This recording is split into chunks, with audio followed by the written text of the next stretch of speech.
నా పేరు మాధవి. హైదరాబాద్ కొండాపూర్ నుంచి వచ్చాను. టీ అనేది ఒక జీవన విధానం. అంటే మన లైఫ్‌లో అదొక పార్ట్.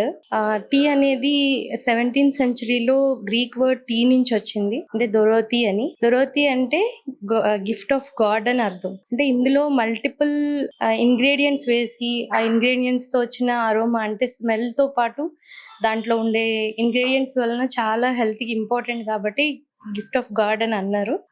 అలాగే ఎలా అది మన హెల్త్‌కి ఉపయోగపడుతుంది అంటే, అది మెంటల్ హెల్త్‌ని చాలా స్టిమ్యులేట్ చేస్తది. అంటే ఇప్పుడు మన ఎమోషన్స్‌ని గానీ, బిహేవియర్‌ని గానీ, అలాగే మన మెమరీని గానీ అన్నిటిని ఇంపాక్ట్ చేస్తది. అలాగే మన మెంటల్ హెల్త్ బావుంటేనే ఫిజికల్ హెల్త్ బావుంటుంది. సో, మనంతా బావుండాలంటే టీ తాగాలి. That's it. ఈ ఇయర్ 2026 మార్చ్ 6న నోవాటెల్‌లో కండక్ట్ చేస్తున్నారు ఈ టీ కాంపిటీషన్ అనేది. నేను పార్టిసిపేట్ చేస్తున్నాను. మీరు కూడా పార్టిసిపేట్ చేయండి.